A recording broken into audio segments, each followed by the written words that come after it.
Bueno, bienvenidos sean todos ustedes a esta segunda parte en la que estamos hablando acerca del factor patógeno viento. Mi nombre es Gabriel Andrés Pinzón y yo los acompaño desde Bogotá, Colombia. Sí.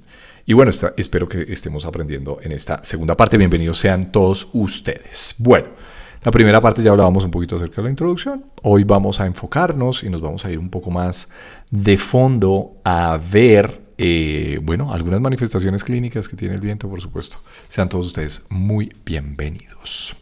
Bueno, muy bien. Hoy entonces vamos a continuar con algunas ejemplos de enfermedades que son tratadas con medicina tradicional china desde el factor patógeno viento. Yo les decía a ustedes que el viento tiene es muy migratorio, es muy errático, bloquea mucho el chi, ¿sí? Entonces, hay enfermedades que tienen eso de característico. Son enfermedades dentro de la parte reumatológica, ¿sí? Enfermedades osteomusculares, muchas enfermedades neurológicas muy características de la presencia del viento, enfermedades dermatológicas, miren ustedes, ¿sí? Entonces, algunos ejemplos, acá como coloco en la diapositiva: artritis, esclerosis múltiple, Parkinson, ¿sí? Definitivamente el viento externo, muy de traer factores patógenos, muchas infecciones respiratorias si es viento externo, ¿sí? De pronto recuerden que bloquea mucho el chi, ¿no? Entonces, hay un ejemplo que acá no coloqué, ¿sí? Pero entonces miren, ¿por qué hablo un poco acerca de artritis reumatoidea, esclerosis múltiple, enfermedad de Parkinson? ¿Sí? Tiene que ver mucho con que la artritis reumatoidea empieza a tener dolores articulares, pero son muy migratorios. Entonces, los pacientes con artritis no solamente tienen viento, recuerden que el viento le encanta hacer amigos, Entonces, el viento muchas veces va unido con la humedad, va unido con el frío, pero al final el viento lo que termina es generando, ¿sí?, una serie de movimientos y conduciendo esos factores patógenos. Entonces, un paciente con artritis reumatoidea es un paciente que inicialmente tiene dolores en ciertas zonas articulares, pero que migran a otras zonas articulares, ¿sí? Entonces, ahí es que tenemos la presencia, obviamente, del viento, muy migratorio, ¿no? Miren ustedes. La esclerosis múltiple, por ejemplo, es un ejemplo, ¿sí? Puede ser que sea otro factor patógeno, pero yo pondría acá de pronto de primeras epilepsia, convulsiones, ¿sí? Todo lo que se mueva así, muy de presencia de factor patógeno viento. El Parkinson, sí, el Parkinson de pronto es de los ejemplos más claves y más claros de lo que es un temblor. Recuerden que todo lo que tiemble generalmente uno lo tiene que estar pensando como presencia de factor patógeno viento. ¿Listo? Entonces, eso es algo supremamente importante. Las enfermedades dermatológicas que tienen tantos síntomas migratorios. Quizá las enfermedades exantematosas. Hablamos de las enfermedades exantematosas como esas enfermedades que le da a los niños, sarampión, rubiola. No solamente va el viento ahí involucrado, por supuesto, ¿sí? Pero, ¿qué características tiene? Uno, que se mueve de un lado para el otro, ¿no? O sea, no se queda quieto, sino yo tengo una papulita en un lado en el día 1 y de pronto empieza a migrar hacia otro lado y empieza a llenarse todo el cuerpo. Entonces dice la tradición china, bueno, ¿y quién condujo ese calor, por ejemplo, o esa humedad que estaba ahí tan localizada? Pues el factor patógeno viento, porque recuerden que es muy migratorio. ¿Listo? Entonces, ahí está el factor patógeno viento. ¿De acuerdo? Entonces, en muchas enfermedades dermatológicas hay mucha presencia de factor patógeno viento. Y miren que el viento externo, hablando como viento externo, resfriado común, gripe, todas las exantematosas son muy de viento externo. El resfriado común, la parálisis facial, a pesar de que acá no está. Porque la parálisis facial es, por ejemplo, cuando ustedes se van de rumba, ¿sí?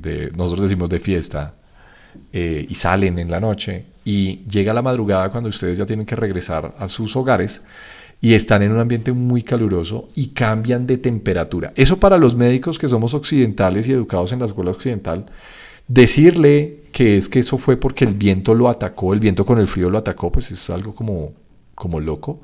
Pero para la tradición china sí que es importante. Y miren que los que somos médicos, cuando hacemos historias clínicas en base a la parálisis facial, nos damos cuenta que efectivamente hay ese cambio de temperatura.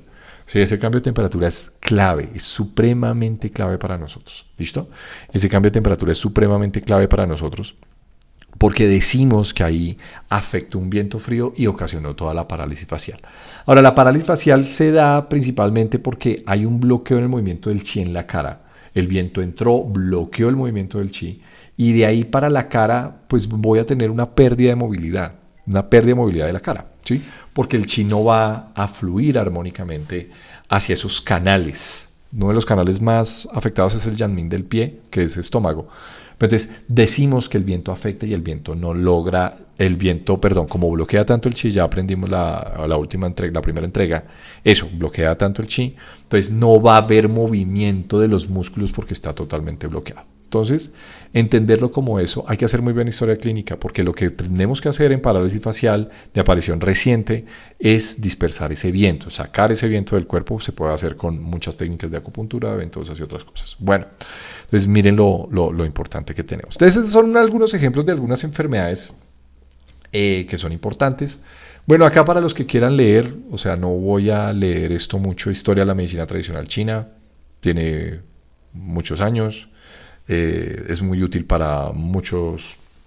Hoy en día hemos empezado a trabajar con medicina tradicional china para muchas enfermedades, incluso dolencias emocionales también trabajamos.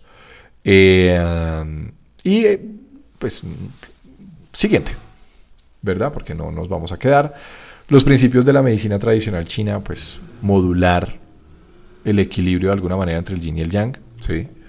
Un equilibrio que es dinámico al final y al cabo. No todo el mundo está totalmente equilibrado yin-yang, sino que necesitamos hacer a través de unas técnicas, puede ser moxibustión, acupuntura y demás cosas, trabajar, ¿sí? Esas disarmonías de alguna manera. Cuando tenemos factor patógeno viento, lo principal y el principal principio de tratamiento es sacar viento. ¿De donde sea, donde esté presente. Y para eso hay algunos puntos de acupuntura que son bien interesantes, que de pronto entraremos a discutir un poco más adelante. Bueno, el viento como bloquea tanto, hablando un poco de la parte neurológica, el viento, recuerden ustedes que tiende a ascender hacia las partes más altas del cuerpo. Y como tiende a ascender a las partes más altas del cuerpo, bloquea el movimiento del chi desde ahí en canales yang que permiten descender el chi desde arriba hacia abajo. Y por ende podemos ver algunos síntomas de viento asociados a síntomas neurológicos como la atrofia.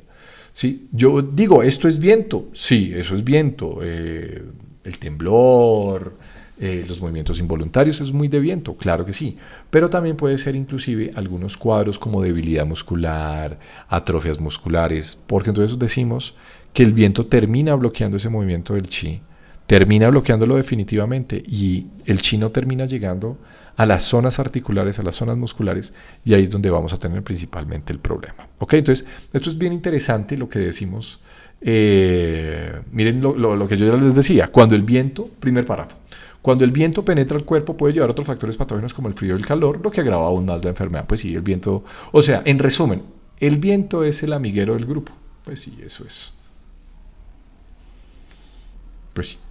O sea, no sé qué más decirles. Ojalá tengan amigos así como vientos. ¿Sí? Bueno, beneficios de la medicina tradicional china, pues no me voy a quedar tampoco hablando mucho de esto.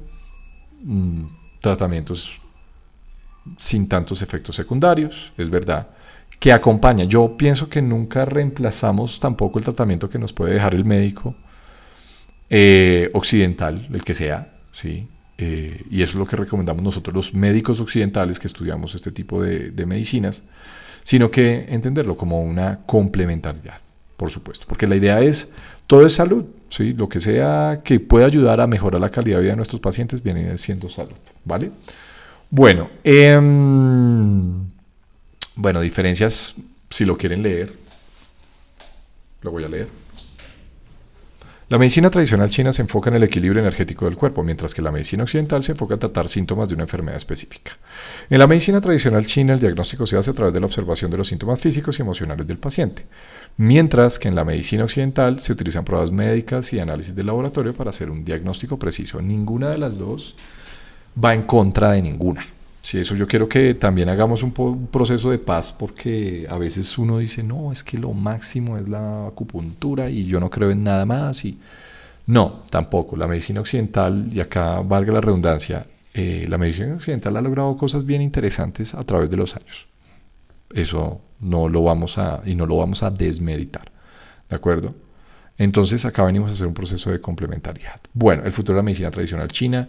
Realmente el futuro de la medicina tradicional china es bastante amplio. Hoy en día, hablando un poco del futuro, ¿sí? De la medicina tradicional china. No sé por qué hice esta diapositiva, pero la verdad no vamos a reemplazar la medicina occidental, tal cual dice acá en el primer párrafo, pero tenemos un gran futuro porque hoy en día toda la investigación clínica que se ha hecho en Occidente en base a lo que ellos consideraban a través del ejercicio de observación ha dado unos resultados bien, bien interesantes. Hoy entendemos las vías neurológicas a través de las cuales actúa la acupuntura. Hoy hay teorías, por ejemplo, teoría de fascia, que explica muy bien cómo es que una aguja de acupuntura funciona en el cuerpo, al final del cabo. Entonces, la investigación clínica sí que ha sido bien, bien importante para trabajar pues, todo este tipo de cosas y de trastornos, por supuesto. Bien. Miren que, bueno, sí, hay ejemplos de pacientes tratados con medicina tradicional china con éxito, pero lo que les dije, de ninguna manera desmeritamos tampoco lo que ha hecho la medicina occidental, que ha sido algo bastante, bastante amplio y bastante interesante, que nos ha llevado a un conocimiento mucho más preciso del cuerpo humano, ¿no? Que eso es importante. Bueno, ya voy a terminar, ¿cómo así? Conclusión. Sí. Bien, vamos a hablar de otras cosas porque efectivamente creo que nos quedamos acá cortos, ¿sí? Hablando un poco de eso. ¿Cómo trabajamos el viento? Sí, perdón, con ustedes. Ok. Es interesante ver porque el factor patógeno viento como tal causa mucho síndrome bio, síndrome pío, síndrome de bloqueo de movimiento del chi. Por eso decíamos la artritis reumatoidea, muy característico, muy migratorio en enfermedades dermatológicas. Pero de fondo, ¿qué es lo que necesitamos trabajar? Uno, la disarmonía que tenemos, ¿sí? Recuerden que hay 3 síndromes que pueden ocasionar viento de manera global a nivel de la madera. Deficiencia yin, deficiencia de sangre, fuegos excesivos. Entonces, dependiendo de este tipo de cosas, ¿sí? Pues yo voy a entrar definitivamente a trabajar ciertos puntos de acupuntura para trabajar viento. Vamos a trabajar viento que nos sirva a nosotros para la vida. Bueno, entonces los patrones más importantes son las deficiencias yin de hígado, la deficiencia de sangre del hígado, sí, en parte, y la presencia de fuegos reales. Entonces, podemos trabajar, para trabajar viento, uno trabaja raíces o uno trabaja ramas, ¿sí? O sea, ¿a qué estoy hablando de ramas principalmente? Ramas me estoy refiriendo específicamente a los síntomas, o sea, acá está la presencia del viento. La raíz estoy trabajando todos los síndromes de fondo que al final me están generando viento. Eso es así de sencillo, ¿bien? Entonces, ¿qué podemos hacer? Dependiendo de donde yo tenga presencia del viento, aunque el viento es migratorio, entonces puede estar en zonas articulares, tiene una tendencia a ser ascendente, o sea, va hacia arriba. Entonces me va a ocasionar mucha patología, principalmente mucha patología, yo les decía a ustedes, neurológica, por supuesto, ¿sí? Entonces hay puntos para dispersar viento. Entonces vamos a empezar a trabajar de pronto algunos punticos, no tengo eso no es en la presentación, pero lo podemos dar, ¿por qué no? Para que ustedes vayan aprendiendo un poquito más de esto. Por ejemplo, un síndrome de deficiencia, vamos a colocar un síndrome de deficiencia, perdón. Un síndrome de, sí, un síndrome de deficiencia. Deficiencia, van a conocer mi letra, es horrible, pero deficiencia de yin, por ejemplo, deficiencia de yin hepática, ¿ok? La deficiencia yin hepática es de los primeros síndromes que es lo mismo, esto es decir, un síndrome de ascenso yang, ¿sí? O sea, ¿qué es lo que yo tengo acá de manera global? Entonces yo tengo 2 barritas en el hígado. Yo digo barritas, esto es algo que manejamos mucho en los cursos de diagnóstico para los que quieran aprender. Ofertamos cursos de diagnóstico en mi página de internet, ahí ustedes los pueden encontrar. Y el yin, ¿qué es? ¿Lo negro o lo blanco? El yin es lo negrito. Entonces esto es negro para mí. Pues yo sé que es morado, yo entiendo, pero para efectos clásicos es esto, más o menos es esto, ¿no? Deficiencia yin. Este síndrome también se conoce como síndromes de ascenso yang hepático, ¿sí? Yo lo conozco así, me disculparán, ¿ok? Síndrome de yang hepático, ascenso de yang hepático. Pero es que la culpa es de la deficiencia de yin, o sea, le falta yin a ese hígado por algún motivo o alguna razón. Y eso es lo que yo voy a tener. Entonces recuerden ustedes, para empezar a trabajar, vamos a colocar puntos inicialmente que a mí me trabajen de fondo las insuficiencias yin hepáticas entendiendo esto. Eso es lo que yo tengo donde. Entonces recuerden que acá hay un ciclo de generación que es supremamente importante para nosotros y es el ciclo del agua que viene representado por el sang riñón y la madera que viene siendo el hígado principalmente. ¿Ok? Lo podemos poner de verde si quieren ustedes, lo que sea. Bueno, vamos a colocarlo entonces con colorcitos, ¿les parece? Pues me parece buena idea. Bueno, vamos a colocarlo negro el agua, perdón. Esto es negro. No, esto es como azul. Pero bueno, digamos que es negro. Ah, no, acá está el negro. Ya, listo. Entonces, ¿qué es lo que tenemos? Entonces, este ciclo de generación es importante porque el riñón lo que favorece es entregar agua, el riñón yin. El riñón hay dos, un riñón yin y un riñón yang.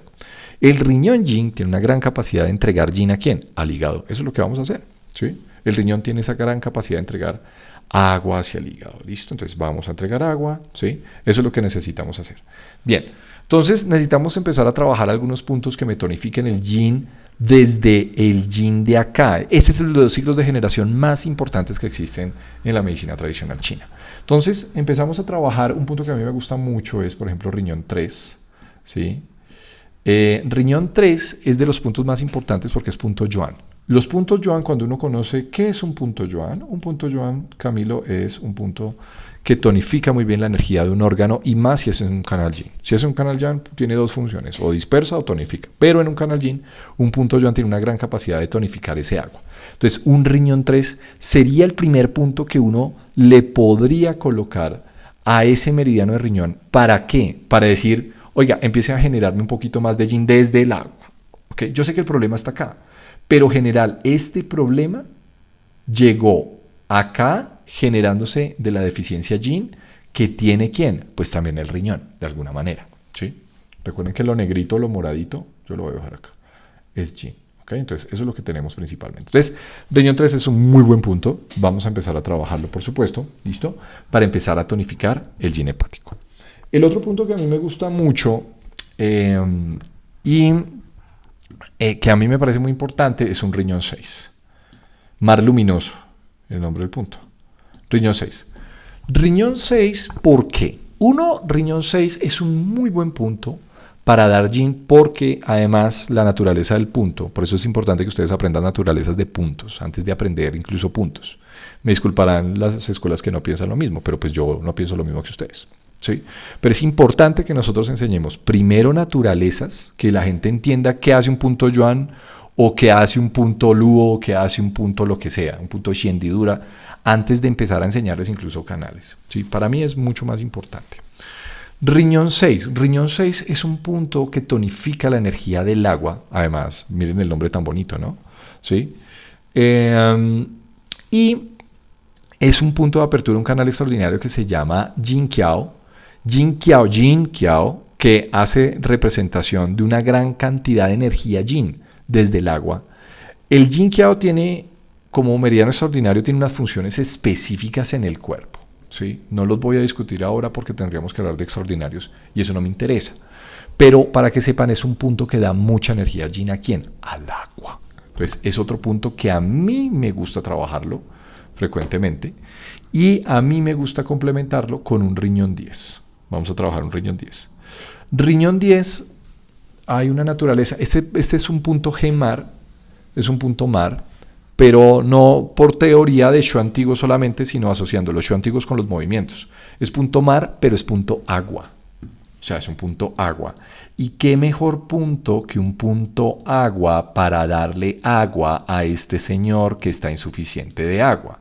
Entonces, por ende, esa es una muy buena fórmula. Esa fórmula se conoce como la fórmula de riñón yin. Cuando les haga falta yin en el riñón, póngale esos 3. ¿Sí? Puede ser que sea este el caso, o puede ser que no. ¿Sí? Pero ahí está. ¿Ok? Clásicamente lo podemos empezar a manejar desde acá. Otros puntos que me dan mucha energía yin. A ver, pensemos. De pronto ustedes dirán un vaso 6. ¿Por qué no? Un San Yin Yao, pongámosle un San Yin Yao. ¿Por qué no? Porque yo lo digo, no. San Yin Yao, cruce 3 meridianos yin del pie. Acá en este punto que es vaso 6 se cruzan 3 canales yin. Entonces se cruza el canal yin-riñón más el hígado más el vaso, que son los 3 canales yin del pie. O sea, hay una analogía que es, nosotros decimos en Colombia, matar 3 pájaros con un tiro. Pues este es el punto, si quieren ponerle así, Sanjin Yao, matar 3 pájaros de un tiro. Hace cosas sobre estos 3 canales, o sea, sobre estos 3 órganos con una aguja de acupuntura. ¿Sí? Va por la región interna de la pierna, o sea, da una prevalencia de tonificar el yin de estos órganos. ¿Bien? Riñón, ¿le hace falta yin? Sí, póngale el vaso 6. Hígado, ¿le hace falta yin? Pues es lo que estamos tratando de contextualizar. Póngaselo, pero por eso. Vaso 6, cuando ustedes revisan la teoría clásica, vaso 6 es un muy buen punto porque, se me olvidó que les iba a decir, porque armoniza el hígado, dicen muchos textos. Armonizar el hígado es compensar la deficiencia yin con los ascensos yang, eso es lo que termina haciendo. Y tonifica también la energía chi del vaso. ¿Sí? El vaso, realmente la energía yin no tiene mucha.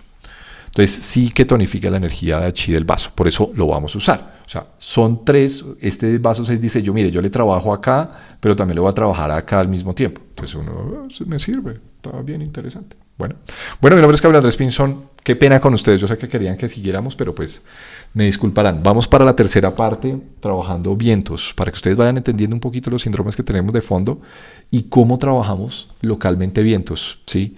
De una manera muy práctica, para que ustedes vayan entendiendo un poquito, para que lo pongan también en práctica, ¿sí? Y que le digan a su profesor, mira, yo aprendí esto. ¿En qué canal? En este canal. Acupuntura para párvulos. Muchas gracias a todos ustedes por su compañía. Nos vemos en la próxima sesión. Que les vaya muy bien. Chao, chao.